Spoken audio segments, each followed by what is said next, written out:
or anything, but does it look like fucking Live Aid up here? Ferry across the Shannon. The stage has been invaded. By the way, I learned more about the Irish music industry during the break than I ever thought I would know. But one very, very good story that I was told. I'd heard a little bit about it before. There was no punk movement in Ireland because, unfortunately, at the first ever punk gig in May 1977 with the Undertones and the Radiators, Patrick Coultree was out celebrating his leaving research results. He was at his first gig and he was stabbed to death in Belfield. He was stabbed, his lung was punctured, and no one knew that he was dying. They just thought it was a young fella who was drunk. But, you know, the police came, the Undertones were followed, they were met at the border, because, you know, someone's dead in Dublin and there's a band from the north down. So, the punk was completely suppressed. And what emerged instead was kind of a power pop. There were a load of really good bands, brilliant bands, bands I love, that were more kind of naturally, they were more Boomtown Rats than the Clash. They were more, the Jam were incredibly influential, so well done for bringing them over early on to Dublin and to Galway. But post-punk became really, really interesting in Ireland, and obviously Cork had Micro Disney and you know, Non Attacks and Five Cut to the Sea. But two bands emerged in Dublin, and I swear to God, they're the scariest, heaviest people you would ever meet. And one band were called The Threat, and the other were called The Pretty, and they weren't. But they were just street fighters. So, of course, what do? You invited them to Limerick. So The Threat came down. I'd just been told that they came a night early and went to the hotel and said, oh yeah, you know, John said we're booked in for tonight as well, because you know, they wanted a holiday in Limerick, because why wouldn't you? They were escorted, was it to the border of Limerick, by the guards. So the guards came, escorted them, and then shortly after that they went into the studio. I didn't tell you this bit. They went into the studio. It was difficult. There were no studios in Dublin for bands. They weren't anyway cool or innovative. There were the show band studios. There was the Aim and Enter studio for kind of the more orthodox music. So these bands were booked into a studio, except they weren't booked in. Someone let them in the door after the session. So they were going to record overnight. And if you have a look at the soundboard, it's a beautiful piece. It's like a Ferrari. You know, soundboards are beautiful pieces of engineering. And it was an 8-track studio, so there were 8 inputs. But because these bands, I hesitate to call them primitive, but very primitive. And you know, I'm friends with some of them now, mainly because I'm afraid of them, and so if they kind of like you. Oh yeah, I like your band. Okay, we won't kill you. Yeah, I really like your band.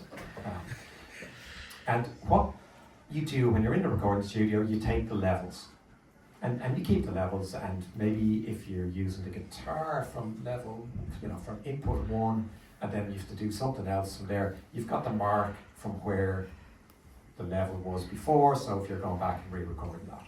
Here's what these thugs did.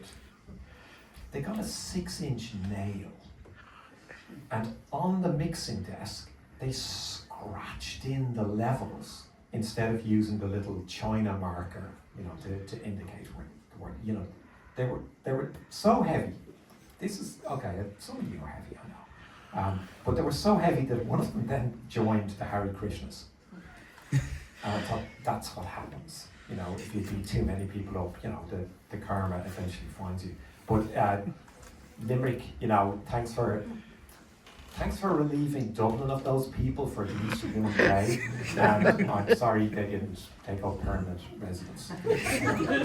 You're welcome to them. But just doing the time, everyone's getting equal time. It's like that's not a subliminal ad for the raffle.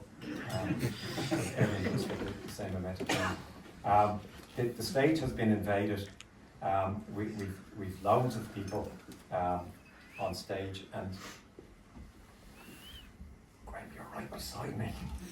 So hello, how's it going? So Graham, you saw how we work, so how did you, you're a well-dressed man, like how did you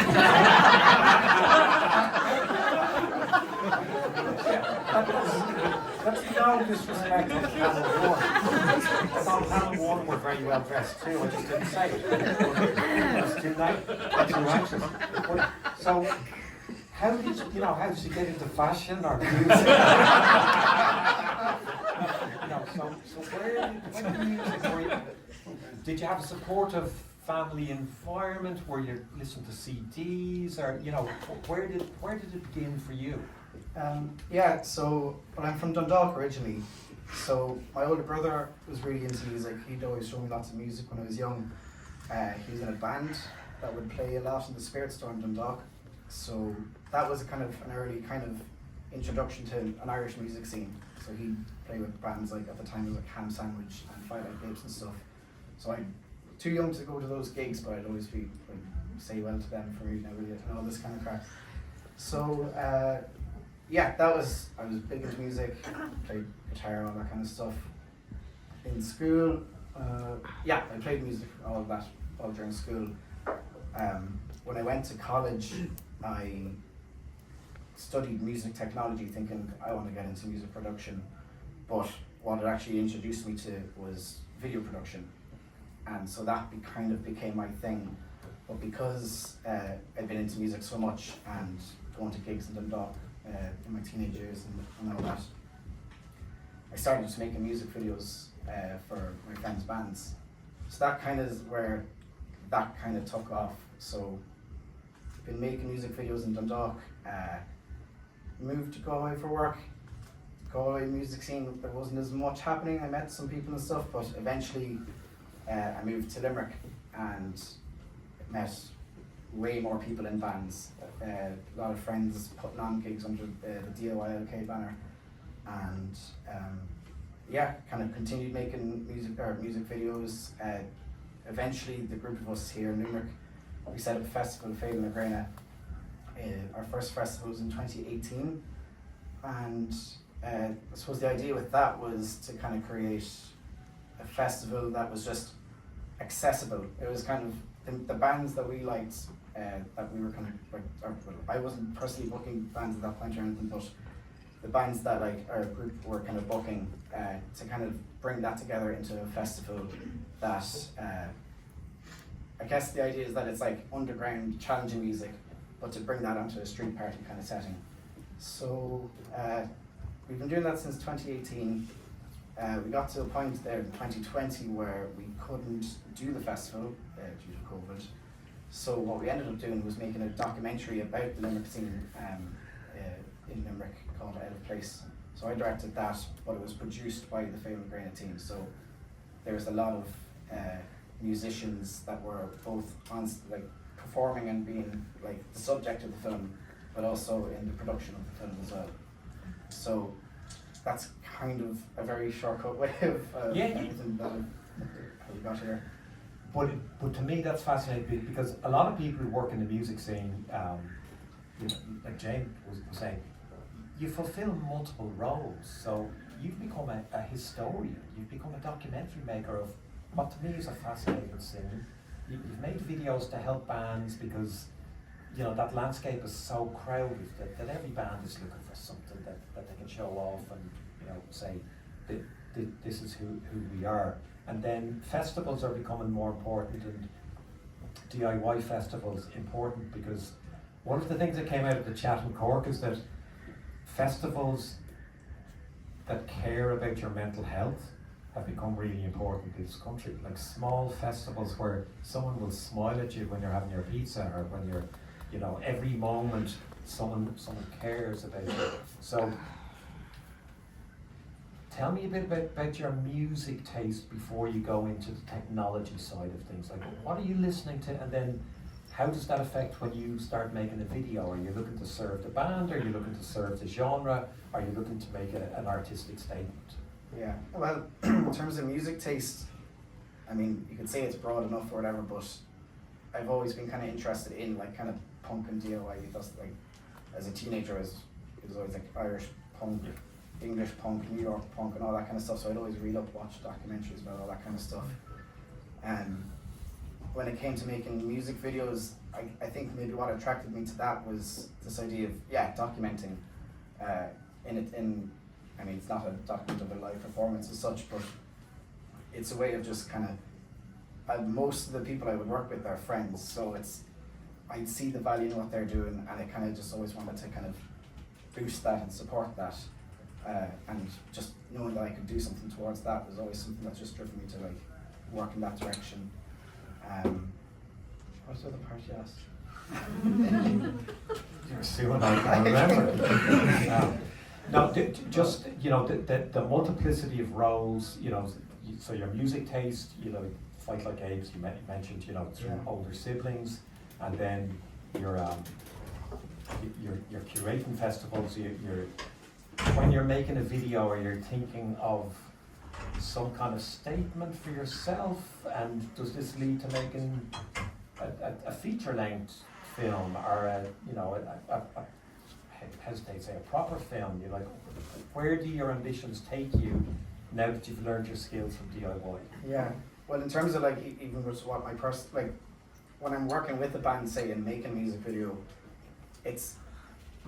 I guess there's things I like to achieve within that, but for the most part, I'd like to talk to the band or the artist or whoever and kind of go, what do you like? Where are you coming from with this song? And then I just try to interpret that into whatever visual style I kind of like or think suits that.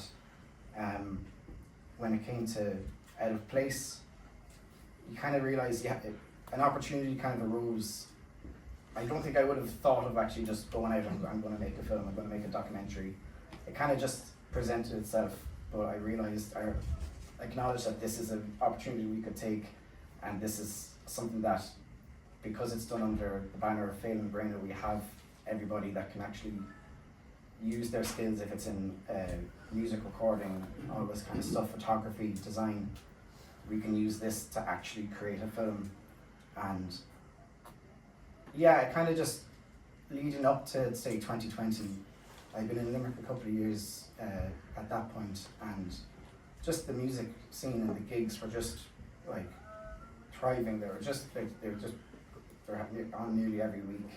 It was very, very exciting, and it felt like, okay, there's something to say about Limerick here. Then doing it in the context of lockdown, there weren't any like live gigs to document, so we thought, okay, well, what are we looking at? We're not looking at the kind of traditional, this is the band on stage kind of thing, and what that kind of turned into was, what are the challenges of where artists are creating? How are they, like, when they're behind the scenes, when they're not on stage performing, where are they making music? What are they faced with in terms of like trying to do their art outside of being on a stage? And a big one of that came out of that was just space to create, space to practice. There weren't lots of options at the time. The main one I remember was Limerick self-storage, so just people in a corrugated room thrashing out music. So there wasn't much in the way of like practice spaces. So it kind of become a thing that I'm still interested in. It's like discovering places in Limerick where you can do things. With Féile and Gréine, where I was looking at pick any pocket of the city that you can work within and go up there. So it's kind of like making it happen is just, and doing anything to make it happen is kind of just becomes the main goal. Okay, what a perfect way to sum it up. Thank you very much.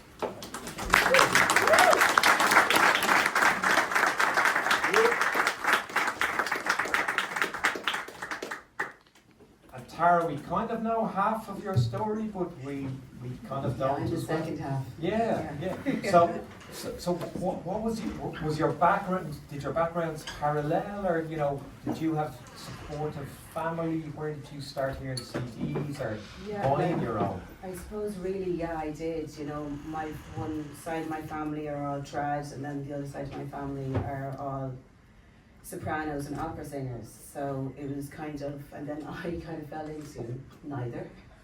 So my formative years were, I guess, Fesciol and my mum singing these really hard Italian, operas and all this sort of stuff. So that was all kind of there in the mix.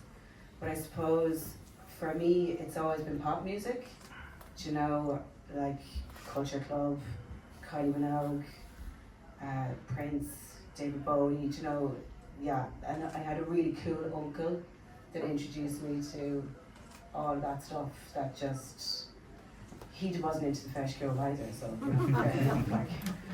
But I guess it was the mix of both that. I was very much kind of engulfed, which was kind of cool, But I suppose it was when myself and Anna met. We met kind of randomly when we were about 12 years of age, and we just at 12. It sounds so mad, but we did.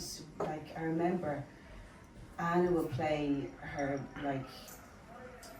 nylon string acoustic guitar, and I'd plug the headphone input into a hi-fi, into the microphone input and hi-fi. And I was like, okay, here we go, this is how it's going to start. And we did, it worked for whatever reason. But that kind of was the start of it. I think we were called, actually our friend Helen McBride was in the band as well. We were called Three Ninjas. It got us going anyway. And then I suppose this is what I can honestly remember. When myself and Anna were about 15 years of age, Mick Dolan put us on the Warehouse stage. No, I don't think he knew we were 15. And it kind of just changed everything. It was kind of like, okay, wow, okay, right, we're in a band, we're actually writing this music, we're good enough to be put on a stage by someone. So it did kind of, we suddenly started taking it seriously because other people were taking us seriously for whatever reason that was. And then I guess, go forward then to 2007, we recorded an album called Forget Our Man Sets Dance, and we released a single of that, and the single did really well. It got lots of really nice tasty airplay, all that sort of thing, and within about 18 months of that release, we were living in LA, we had a 5-year artist visa. It was like kind of dream come true stuff, it's like, holy shit, how the fuck did this happen? But kind of dream stuff, and I suppose just like what Anna said earlier, we were just in bands for so many years, and we were just kind of just playing away and writing away and just doing all, trying to do something. It's kind of like, I ask myself often the question, okay, am I happy doing this? And often my answer is no. But then I ask myself, would I be happy not doing this? And my answer is still no. So, where'd you go from there? Is this penance? Is this purgatory? What's going on? But so when we came back from LA, not to say, just to piggyback on what Anna said as well, not to say we're completely traumatized, but we need to have a minute, to regroup. And I guess kind of like what you were saying, Gréine, what were bands doing in lockdown, Lockdown really gave Anna and I an opportunity to kind of focus in on tracks that we have been working on for a long, long time, and really kind of put them together in a sense with a quality control that they weren't going to be, like, yeah, you know, there's quality control over here, you know what I mean? Like, and yeah, and we didn't know how to play them live. But we knew that they were there, thereabouts, and it kind of just gives balls to just put it out there again and just go for it, you know, after all of the other stuff, do you know that kind of way? So yeah, then we released 2 tracks with TA Narrative that went relatively well, you know. I guess from coming from an age of like, you know, coming from the AMC and the DIY, like that whole piece, like, and having an understanding of what was going on in Limerick for so many years prior to that, it was kind of like, well, actually, yeah, we can DIY this and we can put this out. You know, the only person that's getting in our way is us. You know, what are we going to do? Keep our music captive on our laptops forever? You know, that's so unfair. Like, give the songs their own life. You know, because they're actually, I know you wrote them and everything, but they're completely separate to you. Like, you know, let them live. You know, that kind of way. Does that make sense? It makes total sense, but so does, you know, so do 2 of your other points, and one is that if young people don't get a chance, like the 3 Ninjas, you know, Dolan things, yeah, I'll give them a chance. Those chances change your life. Yeah. You know, because you feel validated. You think someone who's not in the group, who's not my close friend, thinks like I'm worthy of being on the stage where you might have seen people you admire. Mm-hmm. And then I love that you see where you've gone in terms of the quality control. Like, the longer you do something, and you're lucky if you get a chance to start it, but if you can have a few years of experimenting with it, your own self of quality does go up, and then, you know, I see it in, you know, I hear it in what you're doing, you know, there's a complete evolution. So what makes that, you know, I was going to ask you, Gréine, as well, what makes the Limerick scene so supportive? Because what you've got here is it's not a given. Like, don't think that every town in Europe has a music scene that's as supportive and nurturing and is, not to be, although it does look like Woodstock up here, but, you know, you know, there's a whole load of love, there's a whole load of support, there's a whole load of people, you know, who come out, you know, when Tom's DJing, and, you know, Tom said, like, it's one of his favourite things ever in his life, is DJing in this room, and feels valid. So, both, like, is it possible to sum it up when you're immersed in it? I think for me, and I can obviously only answer for myself, it's so generational, and it's so dynamic as well.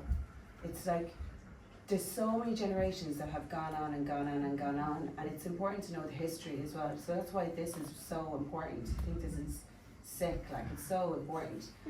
But then it's just so multifaceted and so dynamic, you know?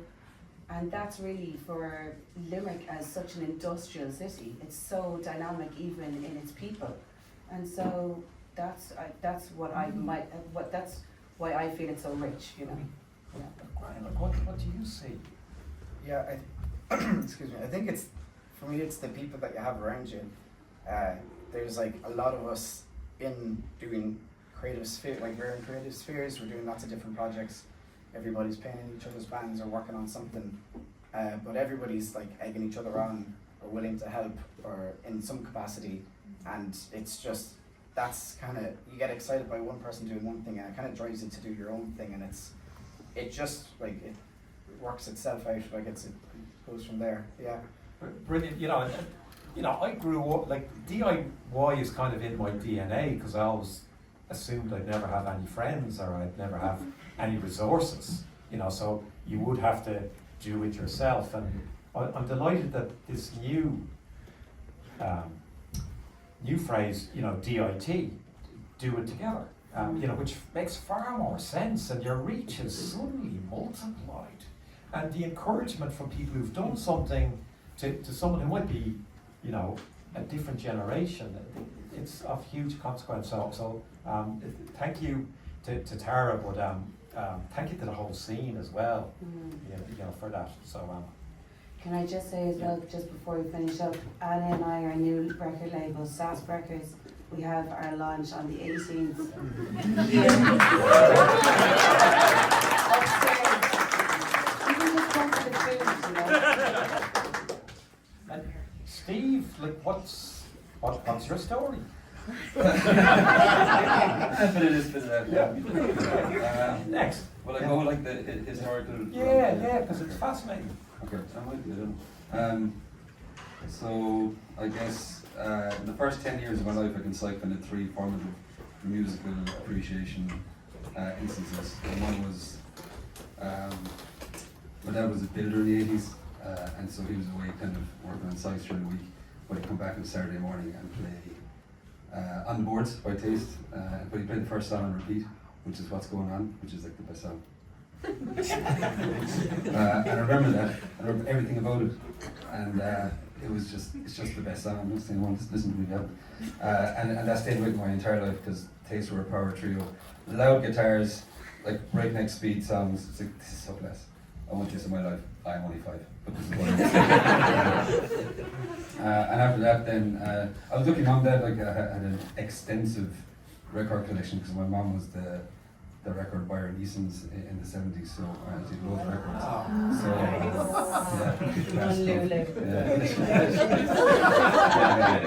so I used to go through all the Beatles records, and the White Album was the one that stuck with me. Ultimately, Abbey Road was the one out, but the White Album was the one because it had Helter Skelter on it, and that had the same kind of profound effect that What's Going On by Taste did, because it just has this note in it that goes BOOM!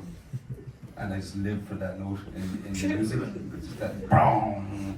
When they hit the E string so hard in the guitar that it just goes out of tune almost. That was about 8, that was class. And then in 1989, I got do you know those kind of floppy 7-inch records that used to be on the front? I got that on the front of some magazine, a Keats magazine, strange enough. And it was De La Soul, 3's Magic Number. Just from the opening, like, boom, I cannot do that, sorry. But the opening drums of it, it was like, this is amazing. And then it wasn't what I thought it would be from the opening drums, it was something completely different. And then it ended in this just like barrage of other people's songs all scratching. It's like, this is what is this music? Yeah, that lives in my mind rent free as well. So they were kind of 3 formative musical instances in my life that I carry with me, and probably are the reasons I wanted to make music, because they're 3 wildly different songs, I suppose, but just all brilliant. So then I went to school. You have to do that. That's what we did in Limerick. So I formed a band in school because I didn't really want to do anything else other than talk about music, and I found friends who were like, "You want to talk about music?" "Yeah, I do." "Do you want to do it?" "Yes, talk about music." And we talked about music, and I was like, "I'm learning how to play guitar." He's like, "Oh yeah, yeah, come on, what's that like?" It's class. It's like, "Yeah, do you play guitar?" "No, I don't. But tomorrow I will." So even though I wasn't into sports, because I didn't understand the competition of it all, I was going to be better than anybody else in my group who was learning guitar. And we come in like knowing a new chord every day, so pure one-upmanship. And really, we kind of accelerated quickly in that regard. You know, we're still shit, but like we so we used to play guitar a lot. And so I met my friend Liam Marley, who's been in most every band I've been in my entire life. We learned guitar together, so it was And yeah, then I went to college, because college was free back then. You could just go to college, and it was expected that you did. You didn't have to save up rent, you just went to college. So my parents fully expected me to go to college. They're like, "I'm into rock and roll." And they're like, "Yeah, would you just get a degree?" Because that's what you did back then, you got a degree. Because, you know, how would you do otherwise? It was free. So I went to college, and I was in a band with Liam and 2 other friends, Keane and Shane Darcy, and they were called Tooth. And Tooth were my first band, and Mark O'Connor was also in them after a while as well. And that was our first kind of experience of being in a band. And I did nothing other than play guitar, and Liam did nothing other than play and sing, and Keane and Mark played bass. And then our drummer, our poor drummer, Shane Darcy, he did everything else to do with being in a band. And we were really happy to let him, because we didn't have a clue. And he didn't either, but his dad owned a shop called Garden World in town that they had a computer. And it was on the internet.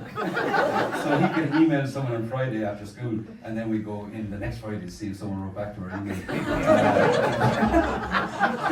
And you know, it was usually count, hey, we're from Limerick, can we have a gig? You have a place in Cork in your band. Like, yeah, come on down in 2 months' time. And then we play a gig in Cork. We're in a band, we play in Limerick, and now we play in Cork. It was astounding.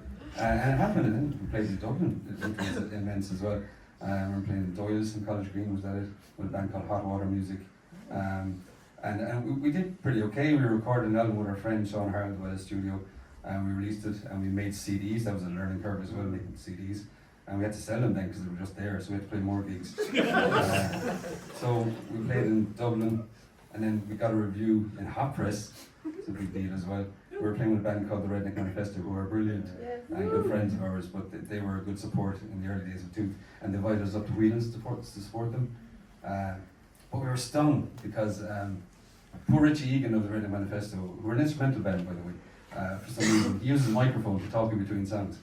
And also, he decides every now and again he's going to use an amp that he just found in a garage or something, and that day he found an amp in a garage, and he used it. And when he went to speak into the microphone, he got an electric shock that sent him flying back. And like, this is awful. And he was okay, and he got up and played the gig. And the medics came in and went, get off the stage, you fucking weirdo, what are you doing? You so they had to cancel the gig. But then Hot Press reviewed the gig, and they said that support band Tooth from Limerick's amp electrifier. He told a story about finding in a garage down the front of the So then we were crossed with Dublin for ages. And he kept assuming that because we weren't from Dublin, we must be from Cork, so that was like a Dublin negative. So we're not from Cork, we say we're from Limerick, and they go, oh, what's that like? And that was like a question that, like, when we formed the next band, Giveamanakick, and we kind of released our first album, that was like the basis for a lot of interviews. What's it like being a band from Limerick? I don't know. I've never not been in a band. I don't have any frame of reference. So after Tooth, I mean, we went to college and everybody kind of, bands come to a close the way they do. And Shane, our drummer, was like, screw you guys, I'm a doctor of humanitarian law now, which is what he is, he's brilliant. So I formed, I didn't form any band, I just started playing my own songs quietly, and then they got a bit loud. And my friend Keith, who was in another band at the time called Calzino Fiasco, he played guitar in Calzino Fiasco, came to see one of my quiet gigs in Limerick Boat Club that ended up loud. And he said, do you want to drum? I said, yes I do. Without any hesitation whatsoever. I do, I really do, I'm sick of my bum myself. So that Sunday I went to his shed and formed Giveamanakick, and it was the advent of AMC as well, and kind of anybody we knew who was in a band was in the AMC, and we played the launch of the AMC, Tooth did, and Giveamanakick as well, I think, in Costello's Tavern. Yeah, R.I.P. Yeah, so many fibers. So we played there, and there was a meeting about organising the gig, and the gig was just like mental. It was just a disaster and brilliant at the same time. We had to call a meeting after the gig then to discuss what had just happened, about the gig and let's do it properly. But yeah, anybody who's in the MC tended to be in a band. So we just all kind of like, who has a PA? Can we use this? Yeah, we can use this. So Tooth gave a PA and then split up, and then the MC just used the PA for about 5 years, and then we said, do you want to buy that PA like for 50 quid or something? Because we gave it there 5 years ago, and that kind of thing. And they're like, does somebody own this? Yeah, they do.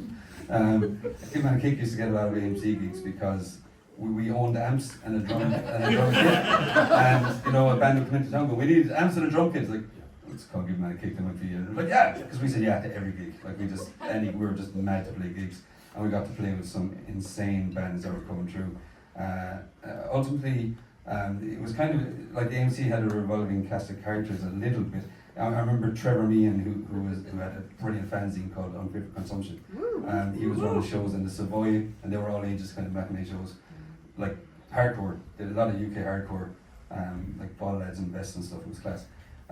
So he kind of went, there's something going on in Ireland and Limerick at the moment, and he wanted to capture it. So on one of his Unfit for Consumption fanzines, he made a CDR, a free CDR to give away, and it was really cool. But he wanted to have a record label, so he called it Out and In Records. That's a brilliant name. And then he didn't want to have a record label anymore. So we He said, can we have that name? And he went, yeah. So my good friend Albert Toomey and Richard Burke set up Out the Limb Records because Giveamanakick just suddenly made a CD. He's like, we want to release an album. He's like, how are you going to do it? I don't know. Do you want to be on our record label? Do you have one? Yeah. So we did that, and I think it's fair to say we all learned together, Richard, in kind of what do we do? And you were kind of like, I don't know. What do you want us to do? I don't know. It's like, so basically we drove around together the length and breadth of the country, UK and stuff like this, selling our CDs and playing our gigs. And Out on a Limb then, like Richard and Albert and Kieran Ryan really took the reins, and they released like a significant number of albums from Limerick and from all around the country for many years. I kind of involved them now in kind of a placeholder way as well. But they released all the Giveamanakick albums, and then ultimately the Windings albums. So I started to go back and do the quiet stuff before Keith came along and said he wanted to be the drummer, and that kind of turned into Windings, which then turned into a band as well. So I did that. I'm skipping through loads now because I'm talking for ages. So we continue to get into Windings. I was in a band called The Folk as well, that they were really good, they were hardcore kind of punk band, and a band called Good Name for a Band, which is a good name for a band. What did I do then? Then after a while, I got a job with an organisation called Music Generation in Limerick City, which were brand new. My friend Patrick O'Brien from Windings and also King Palace had got a job, and he said, you should work here. I went, I'm a musician. I don't need your job. I really did, actually. So I kind of sneakily applied for a job, and I was telling him that I was doing it. And then we set up, and he's like, what is this? What is this job? And I didn't know what the job was, and it turned out nobody there knew what the job was. But I was working with people like Andy Connolly, who's my Ted, my name is John, Denise Child, God knows, Merle, Pa, obviously, and lots more, John Daly, so fantastic musicians. And they're all like, this is amazing, do you know about this job? I mean, what is this job? I'm like, we don't know what this job is. But we're basically going around to schools and work with young people going, this is our job. And it's about a year at that, like, we need to consider what this job was. So, to me, and to Cara as well, I think, and several others, I mean, having worked with people like the AMC and Richard and Albert and Out on a Limb, they essentially, the AMC and Out on a Limb became kind of mentors to us. I mean, we were learning stuff together, but also they had a couple of years on it, it's fair to say, Richard, a couple of years on us, and they had more experience, you know. Come on. And we learned from them. They taught us things. And then I quickly saw that this could be my role actually in the new generation, because we were working with a lot of young people, you know, and we wanted them to like music the way we used to talk about it in secondary school. I like music, I like music. Let's talk about music. And do you want to play music? I don't know. Yeah, me neither. Let's give it a go though. And then I thought, like, okay, my role is probably just like Richard and Albert, I suppose, or the MC, just to kind of facilitate these things, to kind of facilitate experiences for kind of live experiences for young people if they wanted to play gigs, if they wanted to kind of try writing songs or playing music. I love that job. It was a great job, but it's not my job anymore. So now I'm the course director of the Masters in Songwriting in the Irish Word Academy. I don't know how I got there. I'm very pleased, and it's a really privileged job, and I'm loving it. But I was going to say it wasn't my life, and I had no plan at any stage of it. So that's where I'm coming from. That's who I am, I guess.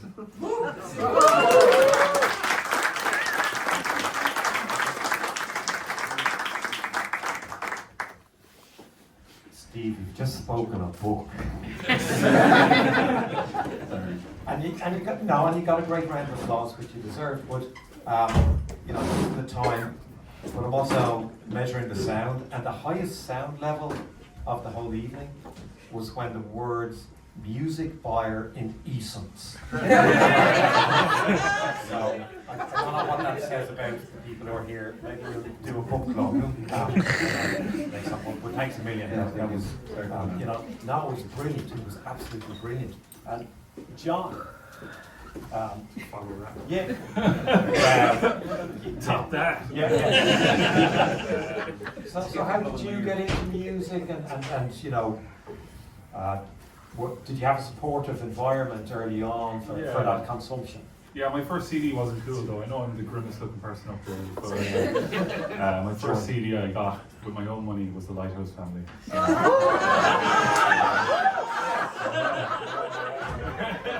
Did you buy it in Eason's?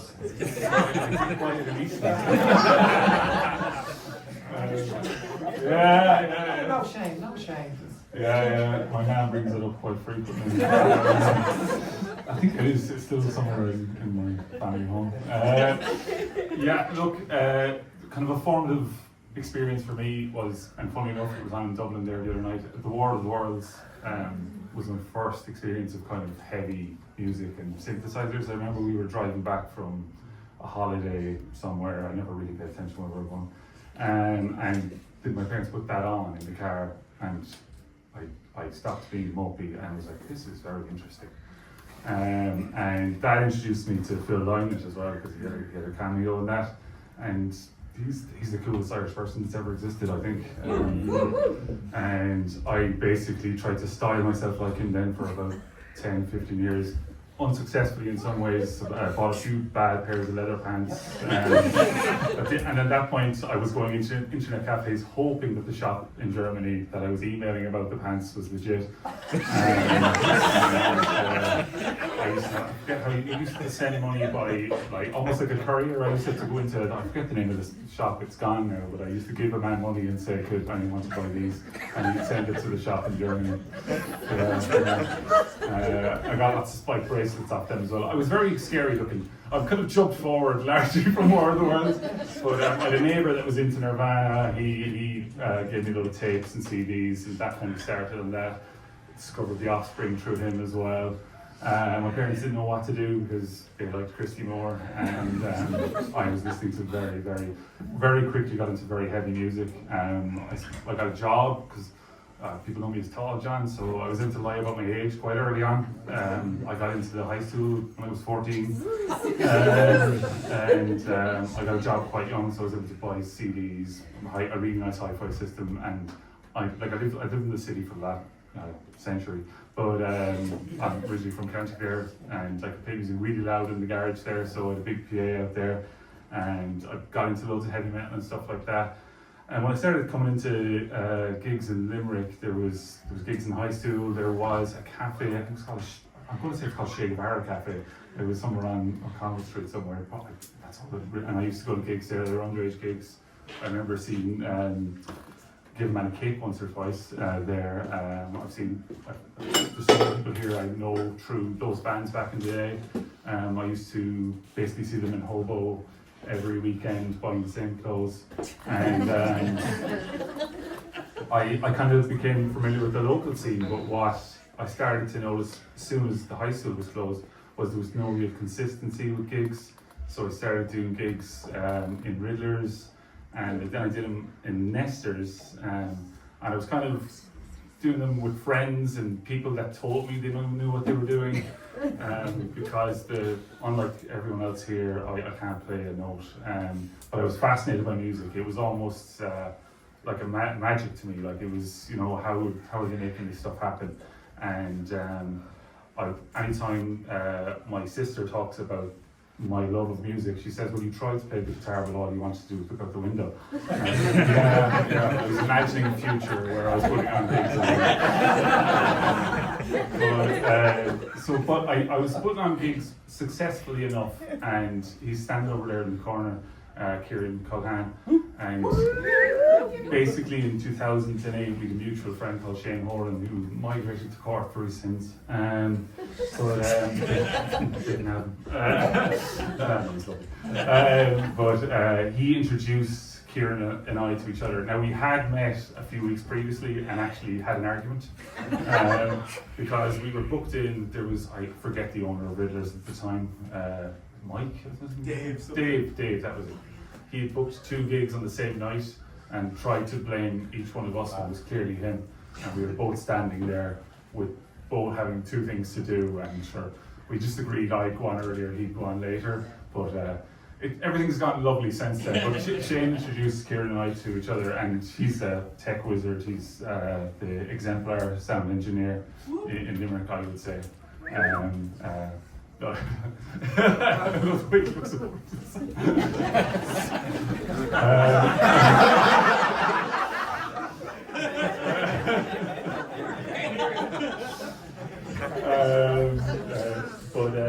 we started Bad Reputation, so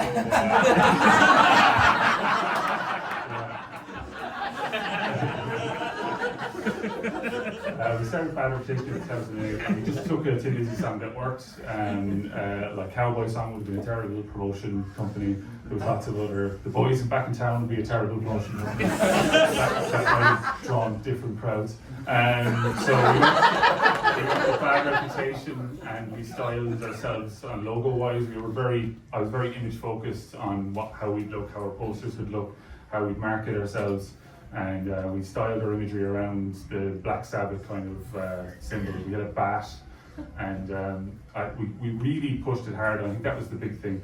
We were very consistent, and we were fair, I think, to bands coming to town. Sometimes we would have talked to each other and been like, are we being too nice? Are we being taken for mugs here? But around 2009 then, by accident, we started a festival which we're mainly known for, called Siege Limerick. And we've just had our 30-ish edition of that. 30 editions, yeah.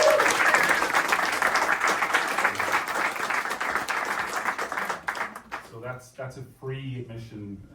So I bought the two lovely punk books over there. I can't wait to give them a good leaf through. But what I would say is my tradition is punk, even though I'm into all the scary band names like Cannibal Corpse and all those, Morbid Angel, all that. I would have taken the punk approach to gigs, and I think the thing about Limerick is it's a town. I know it's called a city, but you relatively, if you're generational, you kind of know everyone in your scene, and I have been in other cities and see how they work, and they're very competitive with each other, but I've never felt that here. I felt like, I get the jokes about being a heavy metal person, blah, blah, blah, blah, blah. But I do see the support for what we do, regardless of how grotesque some of the posters and band names might be. And like, I've got the support over the years from John Hennessy, he's over there from show to shows and advice, because he's like, been at it longer. I'm not going to give away your age. And like, just kind of, we've upped their game. I took some risks. We brought some bigger bands to town. We lost a lot of money. We made money. We broke even. And I'll go back to the Siege in a minute because that's the whole thing. But the gigs, when we got the support of Dolan's, that kind of helped us elevate what we were doing. We were like, look at this. Everything works. And we, over the last few years, then we've been able to bring some kind of sterling bands. I had a bucket list of bands in my head, and I've ticked most of them off. One or two of them are dead, so I don't think I'll be able to bring them back. But we kind of did all the big death metal ones, a few big punk ones as well, which we were very happy with. And like, that's all kind of built around the Siege then, so the Siege happens twice a year. And it's kind of been called a kind of a heavy metal pilgrimage for Ireland, because it is free in, and we were very honest with the bands playing from Ireland. We get a small budget we get a decent budget from the Dolans on it now. We used to contact breweries to get a budget, and then they said, no, just leave that to us. And I was like, thank God, I hate email breweries. And we bring in one or two international acts, and then it's predominantly Irish or English bands. And it's now the love of my life and the bane of my life, because I get about 500 to 600 emails. I actually, just after the last one I counted, I got 500 emails in about 3 days applying to play. But we generally get through them, and most bands get an opportunity to play. It does allow bands to, like, if a band sends me a bad email or pitches themselves badly, I will go back and say, look, you should get a good bio together, maybe get some good photography done around the band, work on your image a bit, and you'll be much happier then going forward with your band. Like, as in, you do need to push bands to be what they envisioned in their head when they started the band. And yeah, well, I'd like to think we've given a lot of metal bands to start, a lot of punk bands to start. And it's good to see them elevating and moving on. And I've met some cool people along the way as well, which has been really, really nice. You know, which is a lovely byproduct of DIY. But, you know, really quickly, when you're beginning to plan the next Siege, you know, what's your aspiration? Like, what makes it a good festival each time for you? What do you hope happens? Yeah, it's generally, so Sarah mentioned a person called Emily Panther, and I only Panthers know me for years, but we've only known each other in passing. But then, I work in Limerick Youth Service, so I'm a youth worker, and then we started working with me there. I would have done youth gigs with linking with Music Generation quite a lot over the years in Lava Javas, very close to my heart, Team Cafe in the city. I finished there in 2019, and then COVID happened. They don't coincide with each other. But I always, the roundabout way to get your answer is, I always just want that community spirit at the event, and that's it. There's people that come to it that have no interest in music, and they're coming to meet their friends because they know they can hang out. They might go see a band or two, and they can be quietly surprised. That's the main thing. I think that aspect of it is it's not just a big scary heavy metal festival. It is the gathering of the people that don't have a home in the, no offense to GA fans, in the GA or the contemporaries kind of areas of society, and they can kind of come together and appreciate some good music. Brilliant.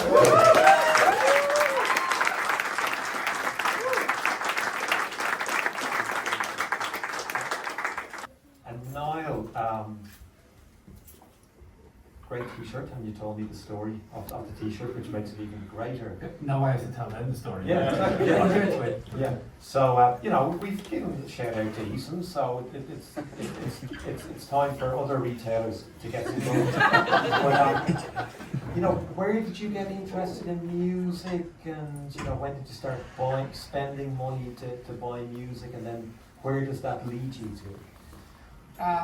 I should say first, was the senior member of the interviewees. I still kind of like listening to everybody's stories. I kind of feel like my various bands, it's like a bottle cork bombing along on a sea of what all these people are describing to get that is Limerick, and the kind of I suppose you'd call it the scene or scenes that we've had. I've never been a believer in golden ages or anything like that of music anywhere. I've been of the opinion Limerick is, I suppose, it's a university town these days on top of anything else. I remember hearing some years ago that the population swells by about 15 to 20,000 depending on whether college is in or out. So there's always been that energy going there. So that probably is why we've always had, throughout all the eras that are being described here, there's always been a crop of creatives making music, supporting it, trying to get it onto stages and places. And against that backdrop, I was, I suppose, doing my own thing.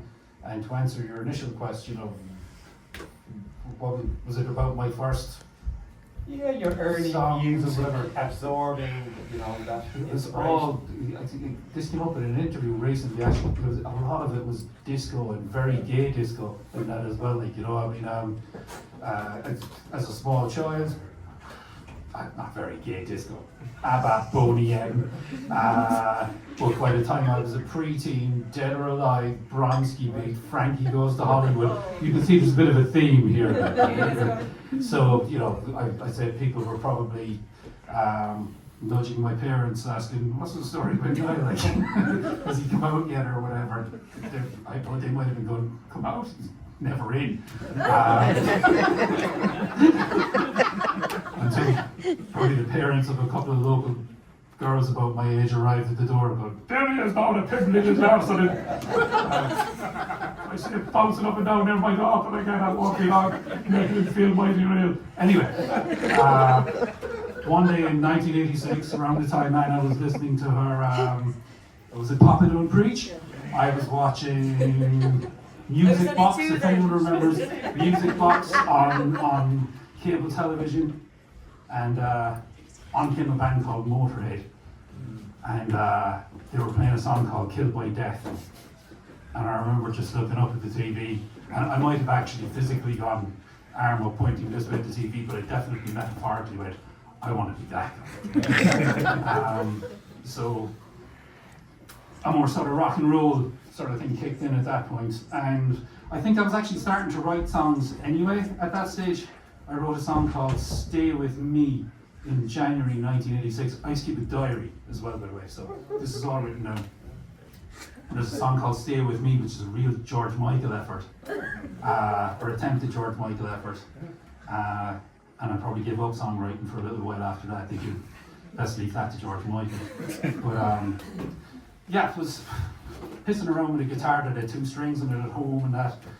And eventually teamed up with a bunch of like-minded individuals who, actually not at all like-minded individuals, we were just sitting on swings and that around over in Ennis Road and decided we should all get credit union loans and buy a bass and get a guitar. And I couldn't decide what I wanted to play, frankly. I loved the idea of being the drummer, but I also liked the idea of being out the front with the mic and having to go with the guitar.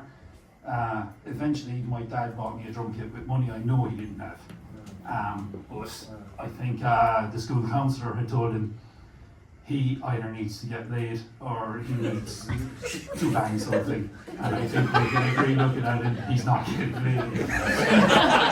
So, Yeah, a lot of school counsellors do speak like that now.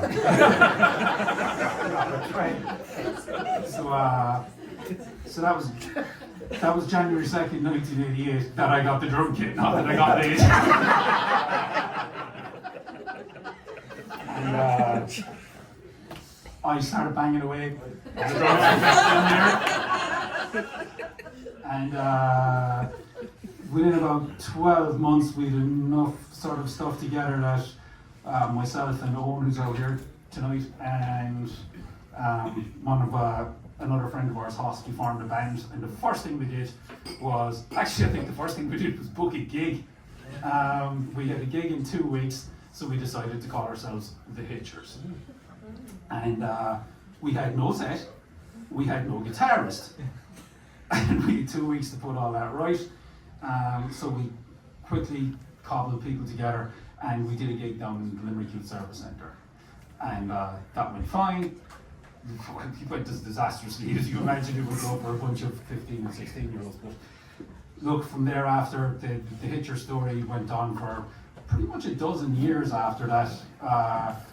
We were hardly an overnight sensation. We did in our first year or so, like we got a few local sort of like plaudits and that for probably for a bunch of 16-year-olds. We weren't that far off the pace in terms of we had a little bit of an edge to us. Some of the songs were kind of quirky. We had a handsome young fellow up front. That all helps. We did some gigs with like bands who were doing really well at the time, like the Fat Lady Sings and the Stunning, and they were great fun. But over the course of time, with people going to college and stuff like that, the band changed and evolved and that. And of course, in the background of all of this, there's the whole Cranberries thing going on. I better quickly tell you about that as well, for any of you who don't know. A few months after the Hitchers did their first recordings and that, Niall here, the frustrated, I was the drummer with the Hitchers, by the way, for those of you who don't know, but also the frustrated frontman. So I ended up volunteering to 3 guys who came to one of our gigs. I'll sing with you for a while till you find somebody else. And those 3 guys were Noel Hogan, Mike Hogan, and Fergal Lawler. I sang with them for 4 or 5 months. We did a demo under the name The Cranberry Sauce. It was actually, the demo got played on Dave Fanning. This was actually a bit of a big deal. It took longer for the Hitchers demo to get played on Dave Fanning. Anyway, I decided probably 6 weeks, 2 months, no more than that, after doing the demo, I didn't really want to be a singer in a band anymore, and left. Probably another few weeks after that, met an ex outside a chipper who was asking, how are the lads getting on since you walked out on them, leaving them with a demo that was no good to them? I said, truth be told, they're thinking of getting a girl. I said, I'm as surprised as you are. And she said, I might know somebody. And that somebody turned out to be Dolores, phoned her up, yada yada. And Dolores came up, did the odd, it wasn't even an audition, it was a meet and greet. She came up, did that, and the rest is rock and roll history. So there's their trajectory and there's ours going along with it. So that was always a backstory to the Hitchers. That, like, now I'm making it out to be bad there. It actually wasn't. It was very good because I think the trajectories of most bands that don't actually become professional bands can be measured out in somewhere between 6 months and 2 years. That they get together, they struggle through getting a few songs together, getting a rehearsal space, getting a few gigs, maybe recording something, getting something out, becoming disillusioned, and going off to do other things, or somebody gets a job or whatever. And that usually plays out within 2 years. We had a band that had sold 20 million records in our town, and we used to go to termites with them. That gives you an extra level of appreciation of what is actually fucking possible. So I actually think a lot of the Hitchers lasting 12 years, getting to put out 2 albums, playing quite a few places. We never got to do a world tour, but we got to play in, all over Ireland, most counties. I think we missed out on Cavan and Westmeath. Most of Britain, a few times to continental Europe. Never got across the Atlantic, but fuck that, I don't particularly want to go across the Atlantic. No, less so than never. But we managed to, make our own little mark, and it was great fun. And we're still all friends because we never made any money, so there was nothing to fall out over it. So the Hitchers eventually, we did 2 albums, and eventually, just as things were progressing, people started taking on extra stuff to pay the bills. Hoss went back to college. I remember him taking me aside actually in 2000, our second album was out less than a year. And I remember Hoss taking me out for the breakup drink. And him telling me he wanted to go back to college and he just wanted to hang his bass up for a while and that. And I was absolutely magnanimous, shook his hand, we had a skinful of pints, and I went home and I sobbed like my first love had just dumped me. Because we've been doing this since 1986. Myself and Hoss were 13 when we met at Cardiff Community Centre Disco, and within a year, like, we were starting to get this whole thing together. So it was kind of weird to be at that age. Now, we did keep going for a little while after, because Hoss was kind of insistent on it, but I found myself eventually at 28 years of age, right old man of 28, with a bit of a dog whose owner's died syndrome, because the band had broken up. I've been in this band since I was 15. You don't make any major plans aside from going to college, which actually kind of stretched out the distance between the Hitchers forming and us doing our first album. Aside from going to college, you don't make any major life plans, and I mean going on summer holidays without checking with 3 or 4 other people, is it all right for me to go now? It was very strange in that way, and all of a sudden that's over. And I was noticed by my then girlfriend, now wife, lingering in the hall or twitching at curtains after final score on BBC on Saturday evenings, because that's what I would normally do, and I'm waiting for a band that isn't coming anymore, basically, and so yeah, I was a bit lost after it, frankly. I've kept writing songs, making music, did under a few different things, sat in on bass. I don't know, Frank might be here somewhere. Frank, who was in the Hitchers for a while, sat in on bass in his band Barber Scum. Did a few things with Eric, who was in the Hitchers with us, and a couple of the albums lads under the Pennywhores. And eventually I managed to make an album under the name Theme Tune Boy. But life has a way of just moving you on to the next freaking chapter, as it will.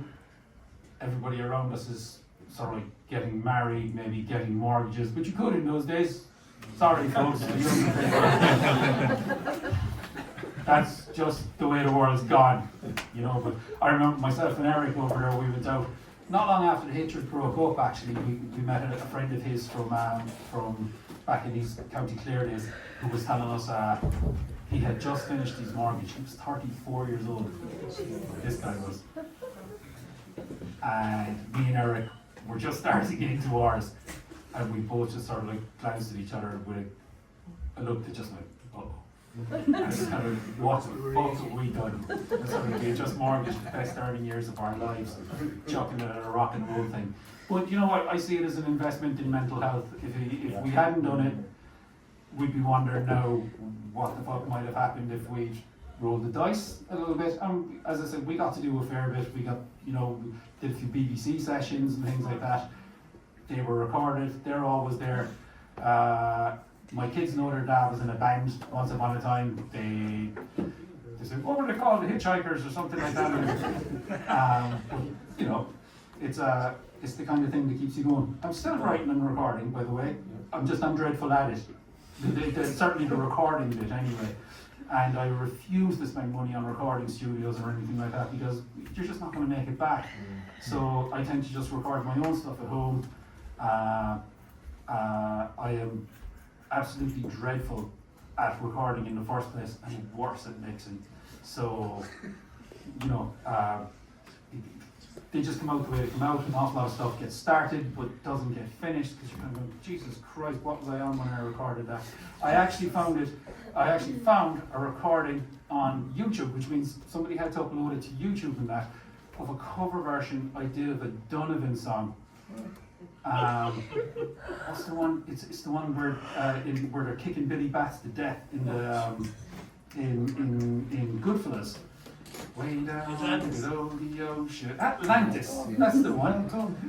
I have no memory of that recording session, none whatsoever, and it's up on YouTube. And it's not the worst recording I ever did, but it kind of shows you the extent of my abilities as well.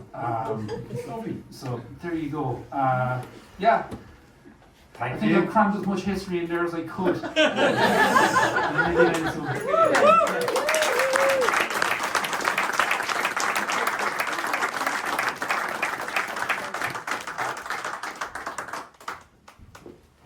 This has been fantastic. Thank you for being such an amazing host group of people for Niall and myself coming down and doing this, documenting people's scenes. This was the funniest one. But I guess something that I will put out, because our time is limited, in the dream world, I would love to document all of these stories and put them together, but you're here, you're living amongst these people, you are those people, and I just would encourage anyone who feels like writing to consider, documenting this scene properly, collecting the photographs. You're doing it from a visual point of view, and it's a remarkable scene, and that idea of, apart from giving mortgage advice, doom-laden mortgage advice for young people, that comes tomorrow night. But genuinely, that idea of encouraging other people the way you were encouraged when you were young, whether you were ninjas or not, and helping people, like giving space to gigs or encouraging songwriters or telling those stories or putting on the festivals. We all suffer with mental health. We're all surrounded by people who are struggling, and this kind of positivity isn't a given. I said it earlier, and I genuinely mean it. So, thank you for having us. But please try and document your scene more because it is really interesting, and then it inspires. You don't know who is going to read that somewhere, like the young fella who's age 5 and discovers the power of power trios, somewhere else, or De La Soul or whomever. What you're doing here is worth leaving a trail of breadcrumbs for someone else. So thank you so much, and the raffle will take place soon.